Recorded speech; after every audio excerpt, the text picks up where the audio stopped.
Hey, it's Chris here from Troutfitters, and we are coming to you from just one of the most unique and amazing places I've ever been in my entire life. We're out here at Aylmer Lake Lodge. This is on Aylmer Lake. It's in Rock Nest Bay, the actual lodge. Rick and I are out here fishing. We're targeting grayling and huge lake trout. We're having a great time. We've been fishing for the last few days here, and Rick would describe this whole place as magnificent desolation. It really is stark and it's barren, but it's also beautiful. I mean, there's just amazing terrain, and we're very fortunate to be out here. Now, out at Aylmer Lake, what's really amazing about this landscape, there's just fresh water as far as the eye can see from the float plane. And you know, there's fish out here and land out here that have honestly never been touched by human hands. Now, Patty and Kevin, they're the owners of Aylmer Lake Lodge, and they've been out here now for about 6 or 7 years. And they're slowly trying to explore all of this territory. It really is that vast. Now, the unique thing about it is you can come out here and fish in places that humans have just never fished before. And that's really a very unique and incredible experience. Now, as fly anglers at Bow River Troutfitters, we firmly believe that you can target any species of fish on this planet effectively with fly gear.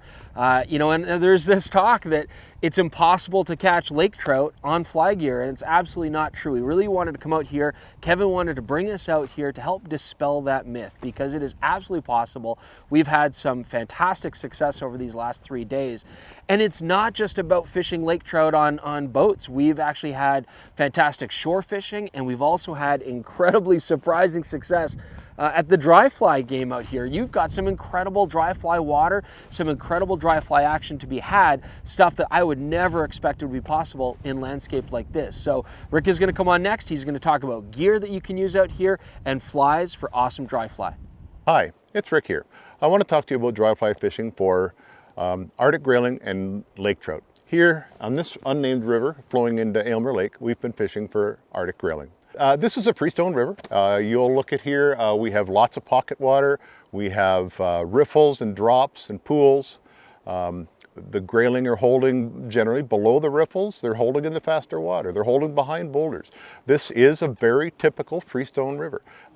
We don't have any trees sheltering the water or anything like that, but you can fish this with a standard configuration that most of you are already familiar with. We're using light rods here, 4 and 5 weight rods, floating lines, small floating dry flies, caddis, stimulators, even grasshoppers, even though there isn't a grasshopper within 2,000 miles of here. You could probably fish a mosquito pattern if you wanted to. There are a few of those around. So dry fly selection and presentation. We would recommend that you use a fairly buoyant and fairly dry, high floating fly. We have found that grayling prefer an animated presentation where we introduce drag and movement to the fly on the water. You'll also be fishing in some fairly fast moving water at times. So a high floating and bushy fly is a good tactic to present to these fish. In addition, leader selection should include probably heavier tippet than you're used to using for dry flies. There are some very large grayling in this river, and you don't want to miss an opportunity to catch the grayling of your lifetime. In fact, most of these fish have probably never seen a fly in their entire lives. There are also grayling in the lake. We had an absolutely tremendous chironomid hatch here the last couple of days, and we found pods of grayling rising consistently in the shallow water. We were not fishing chironomids to them. In fact, we were presenting larger flies to them, and the grayling were taking those very readily. Mixed into those, in fact, we were also catching small lake trout rising to the same mats of chironomids in the water. We have had a tremendous time fishing in pinch points on the lake, fishing river mouths with surface flies for lake trout, even in fairly deep water. The lake trout are tremendously eager to hit the flies on the surface. They will rocket up from 15 or 20 foot water depths to take flies on there, jumping clear of the water to that. You've probably heard and maybe thought so yourself that you can't target lake trout with dry flies. And I want to declare that you can, and that you could probably come to this beautiful location and spend your entire trip fishing with dry flies for lake trout and have an excellent time. Chris is going to talk to you now about targeting lake trout in deeper water with streamer and sinking lines. So the first thing to understand about Aylmer Lake is that this is quite unique insofar as this lake is above the tree line and the water never really gets warmer than 56 or 57 degrees. Now, what that means is that the lake doesn't turn over like a warmer lake will, and the fish will always stay close to the surface, or at least you can always find fish at the surface. I think a lot of classic lake trout fishermen expect those lake trout to disappear down into the depths in the summertime, thus making it very difficult or impossible to catch it on fly gear. But Aylmer Lake is unique in that you always have access to fish. I was catching lake trout on the streamer, literally 6 inches under the water in some cases, pulling up off of a fast movement in the boat. The fly would come up to the top and effectively troll on top, and fish would hit it there. We were even catching fish 5 feet water column over 90 or 100 feet of water. So the fact is you will have access to trout no matter where you're going to fish in the column, and you can absolutely reach it with streamers on fly rods. Now, when it comes to flies, we experimented a lot over these last few days, and I would say this: certainly you want flies that are easy casting. You know, predator fibers, craft fur, these all work, but you don't want anything that gets too waterlogged. So we like sparse flies. They don't even have to be large, is what we found. We certainly threw some large 6 and 7 inch flies, which worked fine. And there is a lot to be said for a bigger fly will get you a bigger fish, but to be honest, we were catching some nice large fish on smaller streamers as well. I think that flash and tinsel are very, very important, and it is worth trying different colors, but you really want to grab their attention. Water clarity here, you can easily see 30 plus feet in good conditions. So something with good vibrancy, lots of flash, try copper colors, try white patterns, blues worked really well, and definitely orange and chartreuse were also good colors. Frankly though, I think you could experiment with many different kinds of flies and get them out there, and you'll probably hit fish, no problem. We did also experiment with weight, sometimes putting split shot on, or flies with sculpin heads or dumbbell eyes. Those can be very good to give a different kind of action, a different kind of jigging action. It still really does pay to experiment, change out your flies when things are getting a little bit quiet, and see if that reinvigorates the bite. Now, when these fish take, sometimes they are aggressive takes where they'll grab the fly, smack it, but to be honest, the vast majority of takes here are actually very gentle. We find these lakers will nip a lot at the back of the fly. They'll just hit the tail or tap it a few times. Often the bigger fish will smack the fly or knock it and then try to stun it so they can come back and then take a real hit. So a few things on that. First off, stinger hooks I personally found to be incredibly useful. It's not always necessary, but often we would catch fish on the stinger, and it's nice when they're taking those small nips to help you get that hookup rate. On top of that, I would say that if you do get some of these nibbles and takes, it's often a really good technique to then let the fly go dead. Give it some slack or keep it still in the water if you're stripping, and see if that fish will then really come back and hammer it. That more often than not worked really, really well. For presentations, often we're just casting as far as we can off the boat into likely water and stripping back, varying our strips, sometimes slow, sometimes quick. Gives you something to do while you're out there. Try different retrieves. The fish seem to respond to many different kinds. Yes, you can absolutely troll flies too, and that can be very effective. If the boat's going to move down to better water, throw your lines in there, pull out some line off the reel, and troll the thing. That actually covers a lot of water and can get you a lot of nice fish. A jigging action can work well. If you're drifting past a sound and it's pretty slow water, get those heavy weighted flies down and pop them through. You can try many different ways to fish, and you can fish them however you like. We had success with all of those.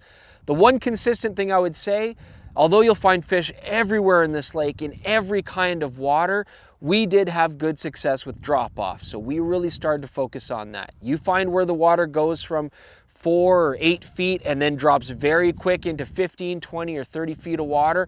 We often found a lot of fish waiting at those drop-offs to try to ambush prey. That's a great place to look. So the last thing I just want to mention, and Rick kind of touched on this too, these fish are not leader shy. So when it came to streamers, we were tying on 3 or 4 feet of 20 to 25 pound fluorocarbon, really strong. We didn't break off any fish. And it really does let you put a lot of pressure on those big fish. And that is super important. You know, using the butt section of the rod, putting that strong pressure on them, and really fighting them hard. And I had some epic fights. I mean, they were great. These are the largest fish that I have ever personally caught and tangled with. And it was fantastic. I had a lot of fun. But of course, as fly fishermen, even though there are an astounding number of fish in this lake and so much water here that's never even been close to explored, you think about how many fish would actually exist in all these watersheds. It's mind-boggling. It's astronomical. But we still want to take care of these fish. We still want to release them healthy. So fight them quick, pull them in. We really liked having those strong leaders and those rods with backbone to do that quickly. But we did have a really good time out here in the Northwest Territories. What we're going to do now is get on the float plane, fly out of here, head back to Yellowknife, and then we'll conclude our video.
All right, so we just got off the float plane. We're back here in Yellowknife, and we had a great trip, hey? We did. We had we arrived yesterday afternoon on the flight out from Aylmer. It's a 2-hour flight by float plane, both in and out. We were able to arrange our trip so that we had a day here to spend in Yellowknife and sort of close things out with you. Yeah, it's a beautiful view, and it's a little windy up here, so please bear with that in the video. But, you know, I think the most amazing thing about Aylmer Lake Lodge is, first off, it's not just for fishing. I mean, you can hike, you can take photographs. It's a stark beauty that I think very few people actually get to experience. And when you're out there, you are just in silence, right? It's just beautiful. You get away from everything. There's a really good history of exploration in the area that you can follow and look up, and it will really engage all of your senses to be there. It really does. It's never been commercially fished. It's never had netting. It's never even had Aboriginal habitation in this area. It is an untouched wilderness. It really is. And of course that does mean that the fish don't see flies, they don't see people. So it really is a unique fishery. And you also have beautiful opportunities to photograph. We saw gorgeous thunderstorm shows and, you know, just expanses and nature. It smells wonderful out there. And the mosquitoes aren't too bad, are they, Rick? It varies according to the time of day. Supper time is a bad time. Early morning is bad. On the water, there's none.